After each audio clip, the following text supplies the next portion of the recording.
हृदयी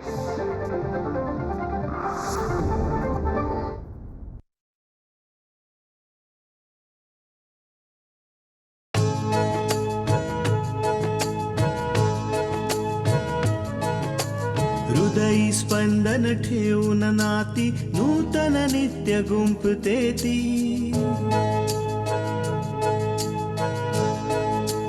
हो हृदयी स्पंदन ठेवून नाती नूतन नित्य गुंफते ती. अंगणाची किरणे होऊन घरटे स्वर्णिम करते ती. स्मित फुलवून अधरांवरती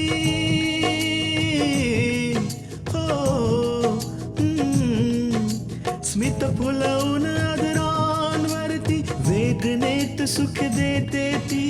लेक वहिनी आई होऊन जीवन आभा होते ती. सुकन्या सुकन्या सुकन्या आमच्या कन्या. भावेश, साखरपुड्याला सुरुवात करूया? हो, का नाही. घे पूजा, राहुलला अंगठी घाल. आकांक्षा, तू कामच एवढं कठीण निवडलंयस की हे सर्व तर होणारच होतं. लोक जितक्या लवकर विश्वास ठेवतात तेवढ्याच लवकर अविश्वासही दाखवतात. इतक्या लवकर सगळी तयारी कशी होईल? तुम्ही तयारीची काहीच काळजी करू नका वहिनी. आपण लग्न साध्या पद्धतीने करूया. कुणाला काहीच दगदग होणार नाही. विशाल, तुला माहितीये पूजाचा साखरपुडा होणार आहे. हो दादा. मी समजू शकतो की तुला ह्यामुळे खूप दुःख होत असेल. पूजा, तुझ्या पाठवणीचा विचार करून त्यांचे अश्रू थांबतच नाहीयेत. बघ ना, किती उदास झाल्या आहेत त्या.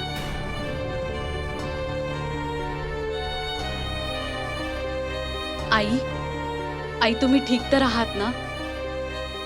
मी ठीक आहे सुनबाई. बस असंच थोडंसं मन भरून आलेलं म्हणून पूजाशी बोलायला आले.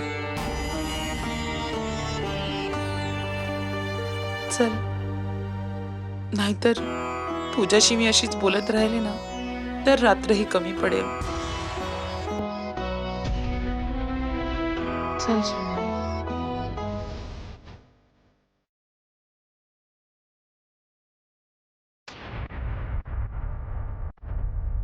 बहिणीने तर फक्त आईचेच अश्रू दिसत आहेत. माझे अश्रू कोणालाच दिसत नाहीये. आता मी आईला सांभाळू की विशालला फोन करू?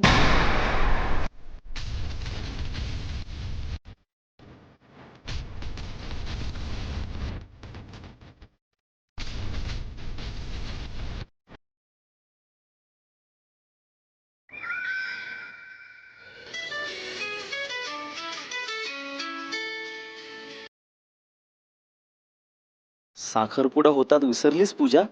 आत्ता आठवण आली माझी. विशाल, खूप मोठी गडबड झालीये. का? तू कुठे लग्न तर नाही ना केलंस? लग्न केलं नाहीये, पण होणार आहे लवकरच.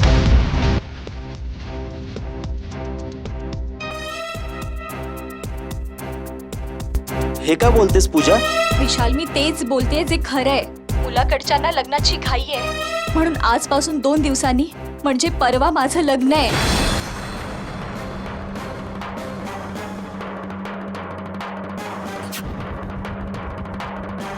नाही, असं नाही होऊ शकत पूजा.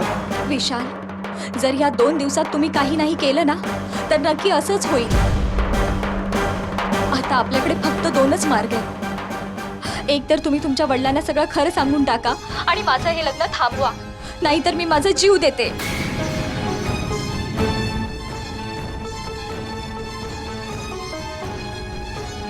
सगळा किस्सा एकाच दिवशी संपवून टाकेन. नाही पूजा, मी कुठला ना कुठला मार्ग निश्चित काढेन. पण तुझं लग्न मी पुन्हा दुसऱ्या बरोबर नाही होऊ देणार. पण विशाल, यासाठी तुमच्याकडे वेळ खूप कमी आहे. पूजा, फक्त मला उद्याचा दिवस दे. मी सर्व काही व्यवस्थित करतो. आणि प्लीज घाईघाईत कुठलेही चुकीचे निर्णय नको घेऊस. तुला माझी शपथ. ठीक आहे विशाल, मी उद्या संध्याकाळपर्यंत तुमची वाट बघेन. आणि जर तोपर्यंत तुम्ही काही केलं नाहीत ना तर तुमची शपथही मला जीव देण्यापासून नाही थांबवू शकणार.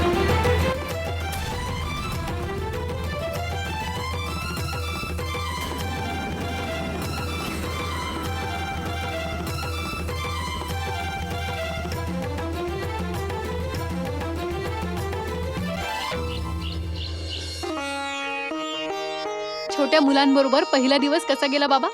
बेटा खूपच चांगला. एवढी मजा आली की मी सांगूही नाही शकत. पण लहान मुलांबरोबर समस्या सुद्धा आल्या असतील ना? मला म्हणायचंय की त्यांना समजण्यात, त्यांच्या समस्यांचं निराकरण करण्यात थोडी तरी अडचण आलीच असेल ना? नाही पार्वती, मला कसलाच त्रास झाला नाही, नाही प्रॉब्लेम झाला. ही लहान मुलं खूपच निरागस असतात. जे त्यांच्या मनात असतं ते बोलून टाकतात. कोणतीही गोष्ट त्यांना लपवणं माहिती नसतं. हो बाबा, तुम्ही अगदी बरोबर बोलताय. कारण मी जेव्हा छोट्या मुलांना शिकवत होते ते मला खूप आवडायचं बाबा. असं वाटायचं की नव्याने आयुष्य जगण्याची एक चांगली संधी मिळाली आहे. हा बेटा, मलाही इथे अगदी तेच जाणवलं. बेटा, जेव्हा मी कॉलेजमध्ये शिकवायचो तेव्हा मला असं वाटायचं की काहीतरी कुठेतरी कमतरता आहे. मी जे संस्कार आणि शिक्षण देऊ इच्छितो ते नाही देऊ शकत. कारण कॉलेजची ही मोठी मुलं हे शिक्षण, हे संस्कार नाही शिकवू इच्छित. आणि म्हणूनच मी निर्णय घेतला की ह्या सगळ्या गोष्टींची सुरुवात लहानपणीच का करू नये. तसंही मुलं ओल्या मातीसारखी असतात. त्यांना जो आकार देऊ तोच आकार ते घेतात. म्हणूनच पार्वती, मी लहान मुलांची शाळा जॉईन केली आणि आता मी पूर्णपणे निश्चिंत आहे. आता मी त्या छोट्या छोट्या मुलांना चांगले संस्कार आणि शिक्षण देईन. त्यांना मी अगदी योग्य मार्ग निवडायचं शिक्षण देईन. मी त्यांना सत्य आणि असत्यामधला फरक ओळखायला शिकवेन. आणि पार्वती, मला पूर्णपणे विश्वास आहे मी दिलेले हे शिक्षण आणि संस्कार त्यांना भावी आयुष्यासाठी खूप फायदेशीर ठरेल. तुम्हाला इतका आनंदात बघून खूप बरं वाटतंय आकांक्षाचे बाबा. हो पार्वती, पण होऊ शकतं की महिन्याच्या शेवटी तुला हे सगळं काही इतकं चांगलं नाही वाटणार.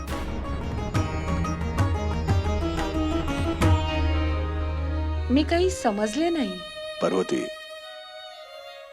आता माझा पगार एवढा नाही राहिला जेवढा कॉलेजमध्ये असताना होता. म्हणून तुला घर चालवण्यासाठी हात तुकडा करावा लागेल. नाही आकांक्षाचे बाबा, मी कधीच पैशाला फाजील महत्व दिलं नव्हतं. सगळे आनंदात राहतील याहून जास्त मला आणखी काही नकोय. हो बाबा, जर तुम्ही खुश आहात ना, तर यापेक्षा मोठी गोष्ट आमच्यासाठी कुठलीच नाहीये.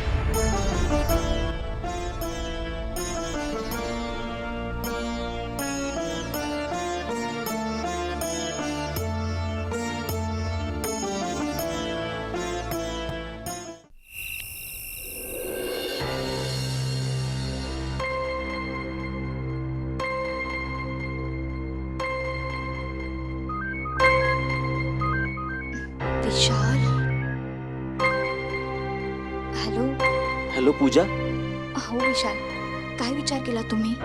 मी आपल्याबद्दल विचार केलाय, पण त्यासाठी मला तुझी साथ हवी आहे. काय? मला काही समजलं नाही, तुम्ही काय म्हणताय? पूजा, कोणाची इच्छा असो वा नसो, आपल्याला हे लग्न करावंच लागेल.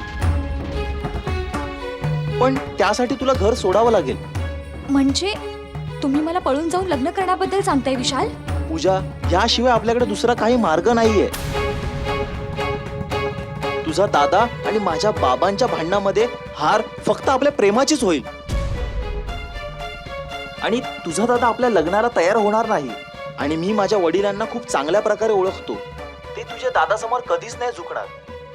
तुमचं म्हणणं बरोबर आहे विशाल, पण घरातनं पळून जाऊन लग्न करणं बरोबर नाहीये. माझे बाबा, माझी आई, माझा दादा, त्या सगळ्यांना किती दुःख होईल. पूजा, जर त्यांना तुझ्या सुखाची काही पर्वा नाहीये तर तू त्यांच्या दुःखाविषयी काय विचार करतेस? एकदा का आपल्या दोघांचं लग्न झालं तर सगळे आपल्याला आनंदाने स्वीकारतील. एकीकडे विशाल आहे ज्याच्याकडे खूप पैसा आहे, आणि एकीकडे राहुल जो महिन्याचा खर्चही भागवू शकत नाही. काय करू? मला विशालशीच लग्न करायला हवं. पैशांशिवाय मी नाही राहू शकत. हे एकच तर स्वप्न पाहिलंय मी, एखाद्या श्रीमंत मुलाशी लग्न करण्याचं. आणि आज ती संधी आलीये. कसला विचार करतेस पूजा? काही नाही विशाल, ठीक आहे. तुम्ही जेव्हा मला सांगाल तेव्हा मी येईन. ठीक आहे पूजा, मी फोन ठेवतो. मी तुला नंतर फोन करेन. तू स्वतःची काळजी घे. बाय. ठीक आहे, बाय.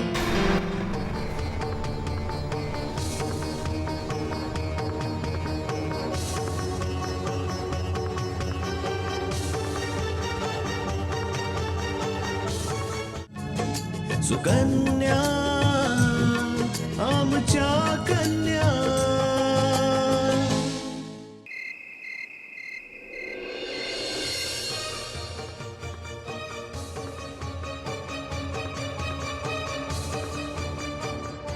पूजा बेटा,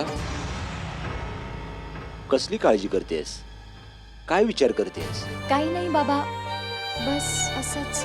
हा, तू हा विचार करत असशील की या घरात लहानाची मोठी झालीस आणि हे घर सोडून तुला जावं लागणार. पूजा, बस जरा.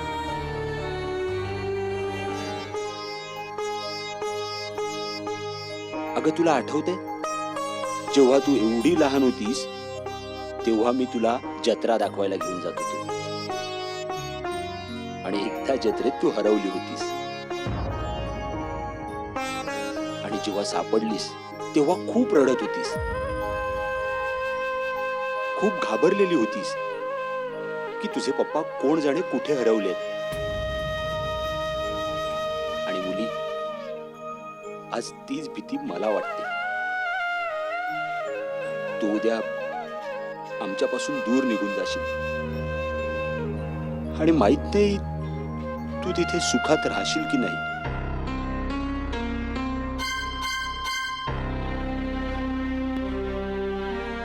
माहित आहे पूजा, तू या घरात सर्वात छोटी आहेस, सर्वांची लाडकी पण आहेस, खास करून अपूर्वची.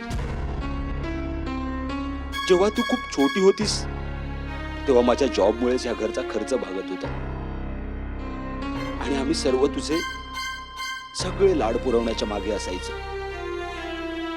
आणि जेव्हा अपूर्वचं MBA पूर्ण झालं तेव्हा आम्ही सगळ्यांनी मिळून नेहमी तुझ्या इच्छा पूर्ण करण्याचा प्रयत्न केला.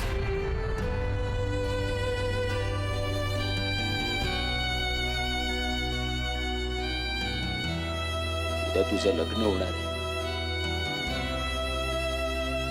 तू हे घर सोडून दुसऱ्या घरी जाणार आहेस. पण मला एका गोष्टीचं समाधान आहे की ती माणसं खूप सुसंस्कृत आहेत, तुझी नेहमी काळजी घेतील. आणि राहुल खूप चांगला मुलगा आहे, तुला नेहमी खुश ठेवेल. पण पोरी, तुझीही काही जबाबदारी असणार त्या घराच्या बाबतीत.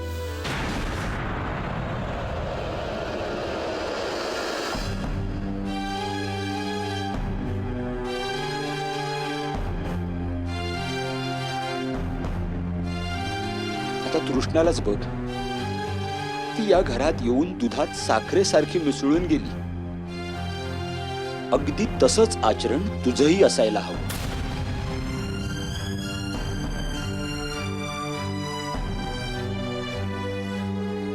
एक गोष्ट नेहमी लक्षात ठेव पुरी, जर आपण एखाद्याच्या दिशेने एक पाऊल टाकलं तर समोरचा 10 पावलं टाकतो.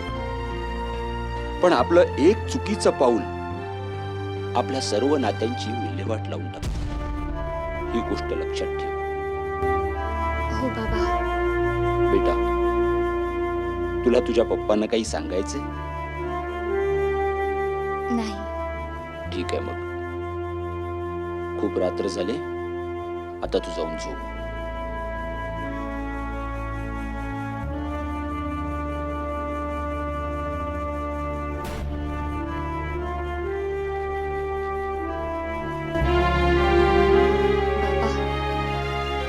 जितकं दुःख तुम्हाला माझ्यापासून वेगळं होण्यात आहे, तेवढंच दुःख मला तुमच्यापासून दूर जाण्यात आहे. पण दुःख एकाच गोष्टीचं असणार आहे, ते याचं की दोन लोकांचे विचार करण्याची पद्धत वेगळी आहे. त्यांच्या गरजा वेगवेगळ्या असतात. तुम्ही लोकांनी मला समजून घेण्याचा प्रयत्नच नाही केला. सगळ्या गोष्टी तृष्णा वहिनीच्या मनाप्रमाणेच झाल्या. सुकन्या आमच्या कन्या.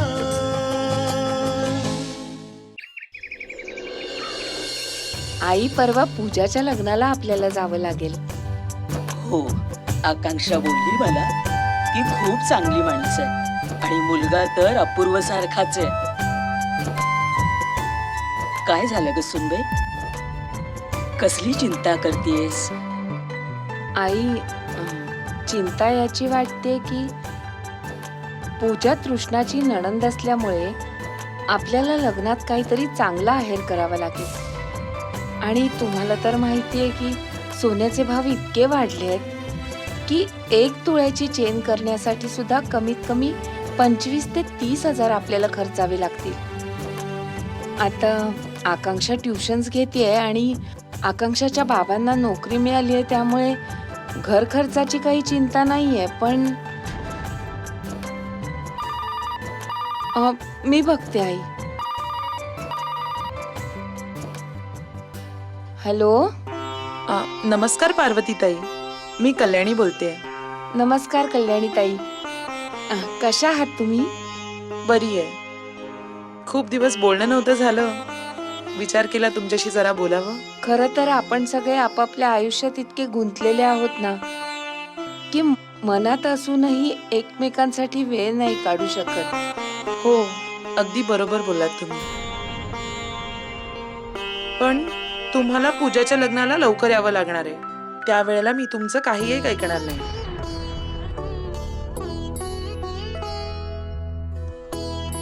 आम्ही नक्की प्रयत्न करू की आम्ही सगळे पूजाच्या लग्नाला हजर राहू. पार्वतीताई, माझ्या मुलीचं लग्न होणार आहे आणि मला वाटतं की तुमच्याकडून तिला भेट तर यायलाच हवी.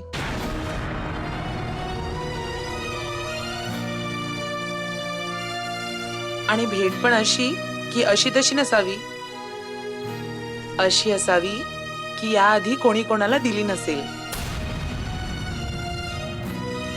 हो, तुम्ही जो काही सांगाल तो आहेर आम्ही निश्चित पूजाच्या लग्नाला आणू. विचार करा, तुम्ही वचन देताय आणि जर तुम्ही वचन नाही पाळलं तर? नाही नाही कल्याणी ताई, मी असं कसं करेन? शेवटी माझी मुलगी तुमच्या घरची सून आहे. मी तुमच्याशी खोटं कसं बोलू शकेन? तर ठीक आहे पार्वतीताई, तुमचा आहेर हा असेल की तुम्ही मनापासून पूजाला आशीर्वाद द्यायचा.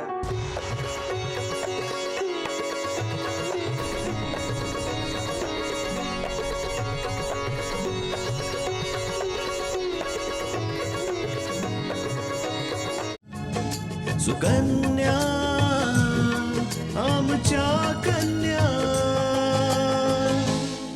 तुमचा आहेर हा असेल की तुम्ही मनापासून पूजाला आशीर्वाद द्यायचा. हो पार्वतीताई, तुम्ही मला वचन द्या की पूजासाठी अजून कसलाच आहेर आणणार नाही.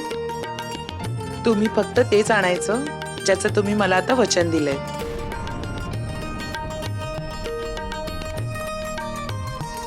पार्वतीताई, मीही एका मुलीची आई आहे आणि मला माहिती आहे की मुलगी जेव्हा सासरी जाते ना तेव्हा खूप जबाबदाऱ्या वाढतात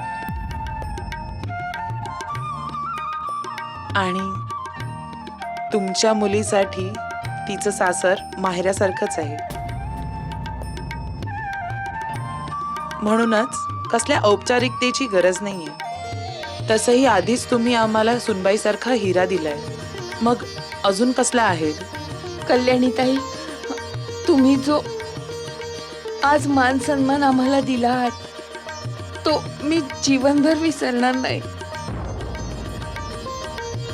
तुम्ही फक्त एवढं लक्षात ठेवा की पूजा तुमच्या आशीर्वादाशिवाय सासरी जाणार नाही.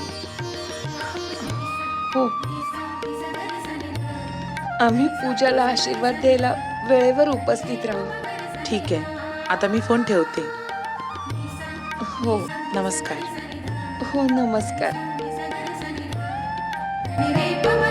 सोनबाई, काय बोलली कल्याणी? तिने आहेरात काही जास्त मागितले? नाही आई, कल्याणी ताईंना बहुतेक आपल्या अडचणींची कल्पना आली आहे, म्हणून त्यांनी अगदी मनापासून पूजासाठी फक्त आहेर म्हणून आशीर्वाद मागितलाय, आणखी काहीच नाही. काय? खरंच कल्याणी पूर्णपणे बदललीये बघ. हो आई, पण आपली मुलगी त्यांच्या घरात आहे. आपण असं रिकाम्या हाताने नाही जाऊ शकत ना. काही ना काहीतरी घेऊन जायलाच हवंय.